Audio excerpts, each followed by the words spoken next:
Hello, everyone, and thank you for joining us today. We're here to talk about one of the most pressing and practical challenges facing fleet operators right now, preparing for the changes introduced in FORS V7 with a particular focus on sustainability, decarbonisation, and data. We know that V7 raises the bar. It introduces more detailed expectations around environmental responsibility, and it's not always easy to know where to start, especially if you're on short time resources or data, which many fleet operators are a lot of the time. That's exactly what this session is designed to help with. Over the next 40 minutes, we'll break down what's changed in V7, why it matters, how to start building your decarbonisation plans, and crucially, what kind of data should you be collecting to stay compliant and ahead of the curve? Whether you're an operator, a fleet manager, or someone supporting compliance and sustainability efforts behind the scene, this webinar will give you a clear and practical roadmap to move forward with confidence.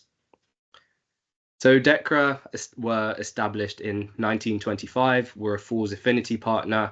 We help with things such as advisory, audits and training when it comes to sustainability. We've been doing this for a century and we want to be your partner to help you create value out of sustainability and help you future-proof your fleet moving forward. So my name's Shrey, everyone, and I work on supporting businesses across the transport sector to decarbonize their operations and become more resilient in the face of growing environmental and regulatory pressures. My focus is mostly on helping companies of all sizes not just meet ESG and FORS compliance requirements, but actually use sustainability as a lever to unlock long-term value creation through better, smart decision making and practical roadmaps that lead to real change on the ground.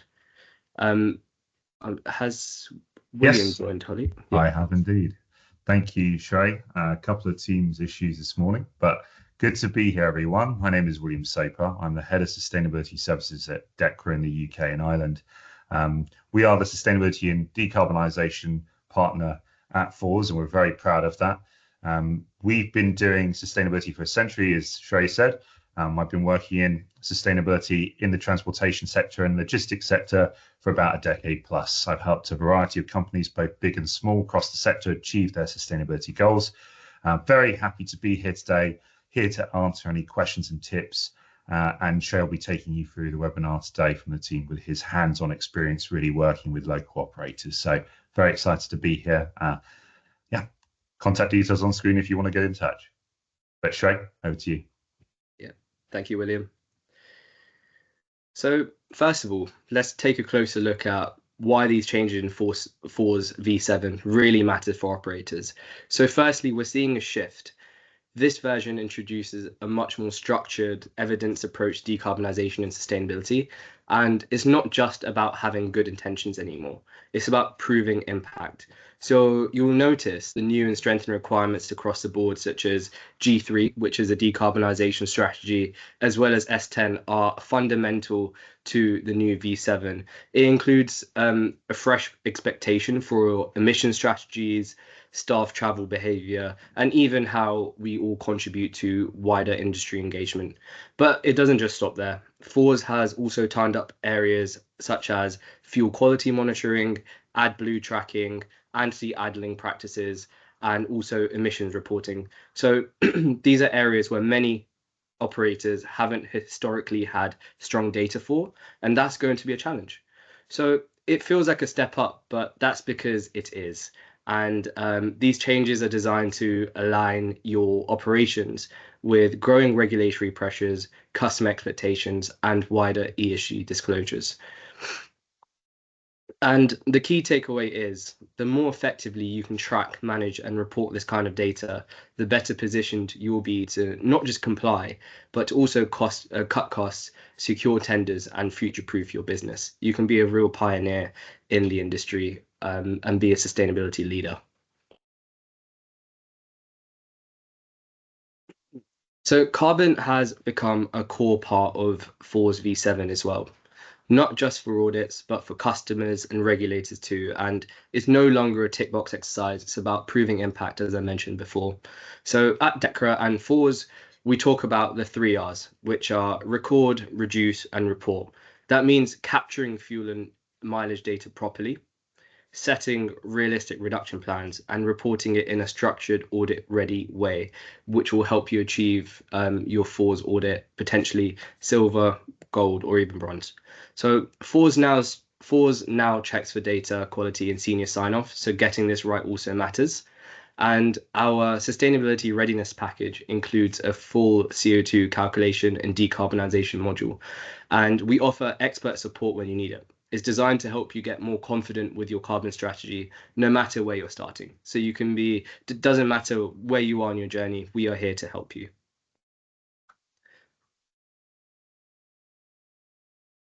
So now let's take a look at what decarbonization actually looks like in practice, because it may feel like a big ask. It starts with gathering your emissions data. So mileage, fuel type, AdBlue, EV usage, all of that. And it's critical because it helps you build an accurate picture of your footprint. And then the next step is record. And you can record this in the FORS calculator. And once you've uploaded it, you can report your findings and begin to spot trends and hotspots, understanding where your emission hotspots are and how you can potentially start phasing that out and improving on those. And then you get to the renewal stage where FORS will verify these steps are being implemented, so the actual audit. And remember, as a FORS affinity partner, DEKRA can support you at each of these steps, from data consolidation to strategy, reporting, and expert guidance. We are here to help you as a partner. And as I mentioned before, it doesn't matter where you are on your journey. If you're just starting off or you are a couple years in, we can still help you from gathering data all the way to helping you with your audit itself. And I think, as I mentioned before, a lot of this webinar is focused on what data you have to gather, how to gather it correctly. And I think it's essential because this is where you actually start to build a picture of your carbon footprint, and it helps you start on your decarbonization journey. So when it comes to decarbonizing, it depends on what data you collect and how you collect it. So gathering the right data is essential here. The first step is always gathering the right data. This includes how much fuel you're using, whether it's diesel, petrol, electricity, or even HVOs, as well as your mileage and how often vehicles are being used. So vehicle utilization rates, for example. You also need to track things like AdBlue usage for diesel vehicles and carbon emissions using the FORS calculator, for example. And it doesn't just stop at vehicles. It could be depot energy use, such as electricity or gas bills. This needs to be included because it contributes to your Scope 2 emissions, which is basically your purchased electricity, indirect emissions. And finally, we have staff travel data, which is becoming increasingly important. So this is basically how employees get to work, how often they're remote, and the modes of transport they all use to feed into your sustainability picture. Getting these basics right enables you to build a strong foundation for your emissions reporting and your wider carbon reduction strategy. So how to collect the data? So once you know what data to collect, the next question is, how do you actually go about collecting it? So it's important to start with what you actually have. So it could be something such as things such as fuel card data, odometer readings, depot electricity bills. It doesn't have to be perfect straight away, but you do need to start building a picture. And then you shouldn't forget electricity use, especially for electric vehicles or depots. That data is critical for understanding your full emissions carbon footprint. You should also use approved tools like the FORS calculator to ensure everything aligns with well-to-wheel standards. And that way you're compliant and audit ready, and you're ready to go for either bronze, silver, and gold when it comes to it. It's also essential to keep things consistent, to try to record monthly or quarterly, not just once a year, and store it in one central place. So there should be someone in your business that is responsible for this. Potentially, you can name them a sustainability champion, who's basically responsible for collecting the data, storing it, and driving the change internally in your business. And finally, you should aim for progress and not perfection. If you're missing data, I don't think that should stop you. And I think it's essential to understand that everyone is on their own sustainability journey, and it's the habits that you create is what matters most, from how you collect the data to where you store it. And I think it may look like a large task at hand, but I think it's essential to understand what your decarbonisation strategy will look like in the next couple of years. And you'll need to have at least 12 months of consistent data for your next FORS Silver audit and 2 years to demonstrate carbon reduction over time. So data underpins your whole decarbonisation strategy, performance planning, and audit success. And it's essential for you to potentially get FORS Silver, for example. So I mentioned the 3 Rs earlier, which is record, report, and reduce. So once you've gathered your data and recorded it and reported it through the FORS calculator, you might be wondering what's next. So step 4 is renewal. This is where the audit checks happen, and basically you check that the steps you've taken have actually been followed and that your data is accurate and up to date. But from there, it's all about building on what you've started. So step 5 is identifying quick wins and building an action plan to actually reduce emissions or improve efficiencies. So this could be things such as looking at vehicle rationalization, improving routes, looking at driver training to improve harsh braking and idling times, all the way through to complete EV transition. And then it comes through to step 6, which are tracking those actions to make sure they're delivering the impact you want.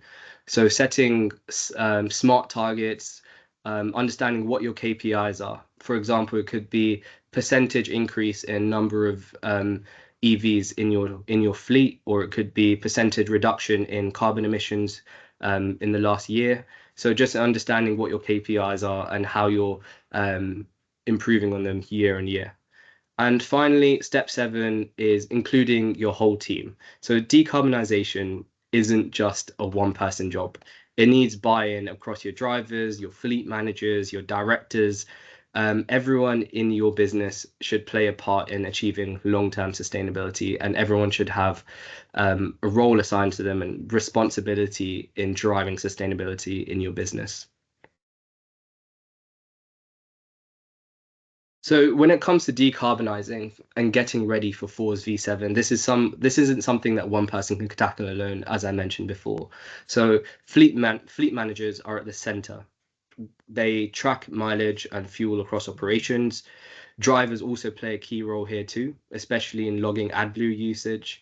Finance teams help with capturing emissions-related costs, while HR supports staff travel, surveys, and community engagement. So again, everyone has their own role and responsibility in collecting data. Compliance officers will keep everything aligned with FORS requirements, and health and safety officers potentially ensure full documentation is kept on file when it comes to driver safety. And at the top, you have the directors or senior leadership, and they need to ensure that the documentation is signed off. The carbon data is signed off just like any other business statement. And this is key when it comes to your audits. And importantly, you need to clearly have someone responsible in the business who can bring it all together and drive this forward, which is the sustainability champion within your business. Someone who is assigned to bring it all together and kind of drive it forward.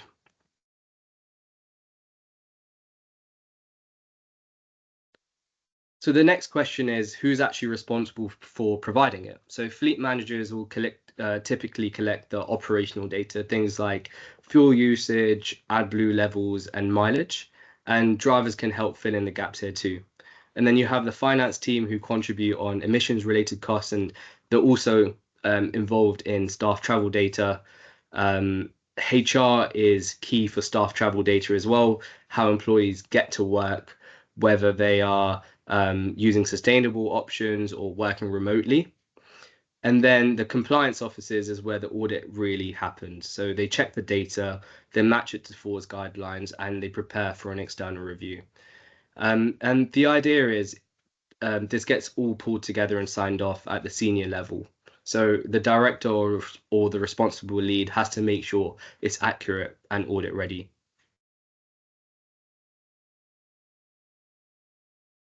So what does good data look like? First and foremost, it has to be accurate.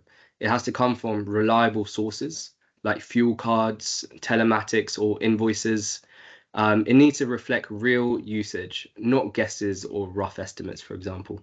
It also needs to be consistent. So that means using the same units such as liters, kilometers, kilowatt hours, and capturing data monthly or quarterly across all vehicle types. Traceability is key as well. So each data point should be linked to a vehicle with clear timestamps and stored in a central location. It shouldn't be scattered across inboxes or desktop folders. Think about logs, receipts, and reports that can be followed back to source. And this is really key again for the audit, understanding where documents come from and storing it in a central location.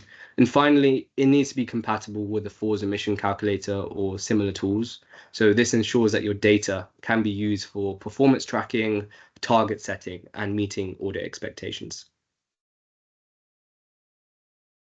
So what are the common pitfalls?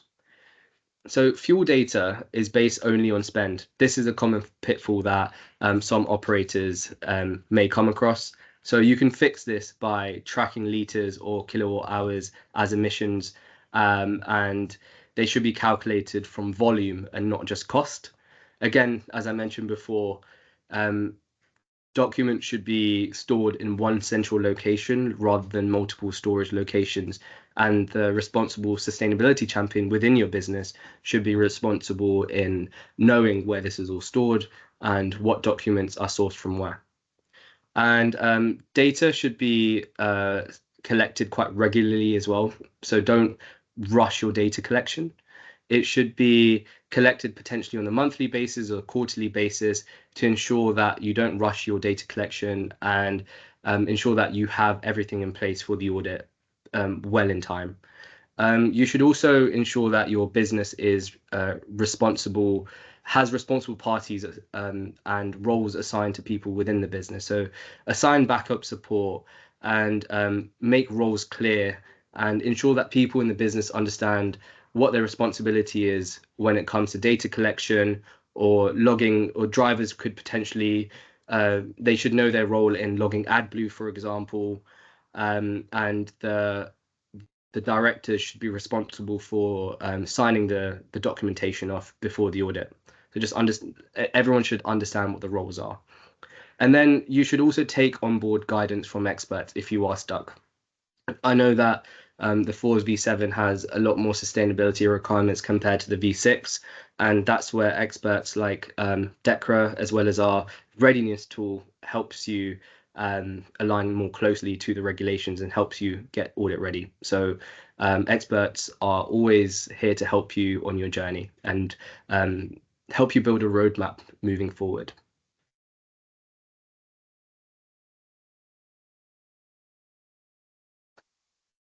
So first of all, I just want to say congratulations to EBS on achieving gold. This is an operator we worked with.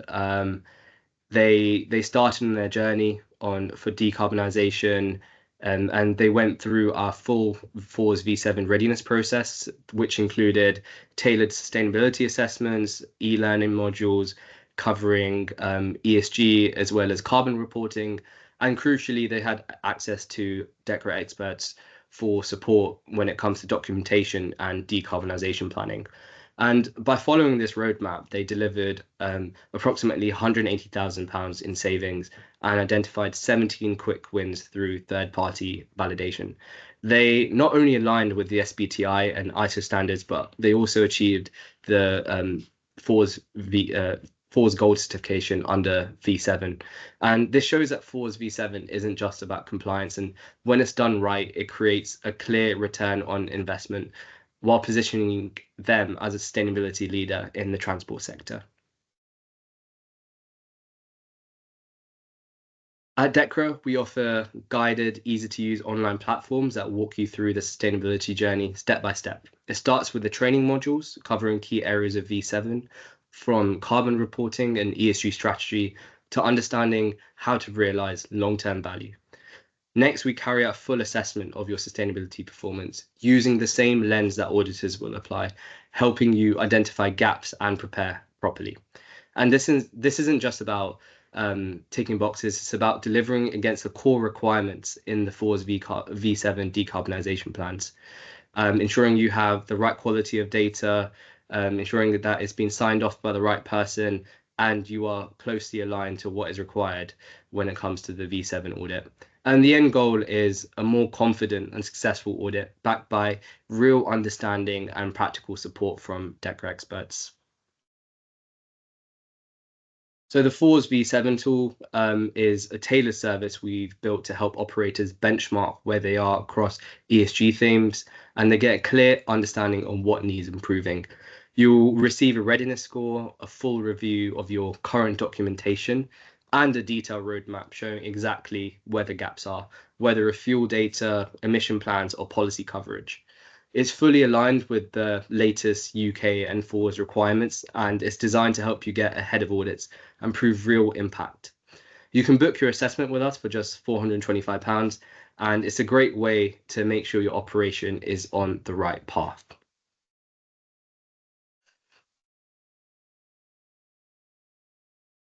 So we've seen how the FORS V7 brings sustainability at the front and center, and why decarbonisation and data are essential to compliance, and they're not just nice to haves. The key message is start now and build as you go. It doesn't matter where you are on your sustainability journey. I think it's important to start small, keep consistent, and get ahead. Even with limited time or incomplete data, you can begin to decarbonize. You can start capturing data such as fuel, mileage, staff travel, and carbon. And it's essential to help you start on your path to decarbonize. From there, it's about documenting clearly, involving the right teams across your business, and using your data to shape decisions. And sustainability is a journey. The goal is a more efficient, compliant, and future-ready fleet. And with the right tools and support, you're already on your way. Thank you, everyone.